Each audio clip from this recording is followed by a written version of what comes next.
Hi ఓస్ నేను చిన్ననాటి నుండి ఇప్పటి వరకు కూడా రీసెర్చ్లు నాకు తెలిసిన విషయాల పట్ల చేసుకుంటూ వస్తున్నానండి. అంటే నేను చేసిన రీసెర్చ్లు దేశానికి ఉపయోగపడేవి, లేబర్స్కో పబ్లిక్కో యూజ్ అయ్యేవి కాదండి.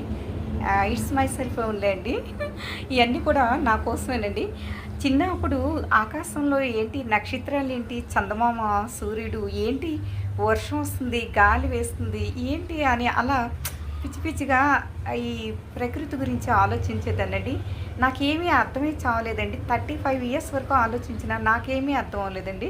బుక్స్లో చదివింది కూడా కొంత అర్థమవుతుంది. ఎందుకంటే నికోలస్ ఎవరో అతను భూమి బల్లపరుపుగా ఉందని థర్డ్ క్లాసు అదేనండి పావి 1 అని అప్పుడు అదే ఎన్విరాన్మెంటల్ సైన్స్ 1లో ఉండేదండి. ఆ తర్వాత భూమి గుండ్రంగా ఉందని చెప్పి మరొకరు చెప్పడం ఇలా ఈ రకంగా కొనసాగిందండి. తర్వాత నేను ఇంకా మారాలిటీ గురించి ఆలోచించడం ఎందుకంటే ప్రకృతి మనకి మన ఊహలకి అందదు. మనం బుర్ర పాడు చేసుకుని పిచ్చోరం అయిపోతాం. ఇంకా నెవర్ డూ ఇట్, ఇంకా ఆలోచించకూడదని అక్కడికే స్టాప్ చేశానండి. తర్వాత 35 ఇయర్స్ తర్వాత ఏం ఆలోచించానంటే మారాలిటీ కోసం అండి.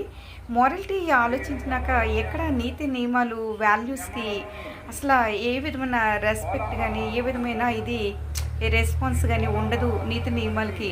Be fight only our selfs అని నాకు అర్థమైందండి. అండ్ తర్వాత డివోటెడ్ మైండ్స్ ఎలా ఉంటుందని ఆలోచిస్తే అది కూడా పూజలన్నీ కూడా స్వార్థపూరితమైనవేనండి. నాకు ఇదే అర్థమైందండి. ఈ రకంగా ఉందండి లైఫ్. చూసారు కదండి. Thanks for watching.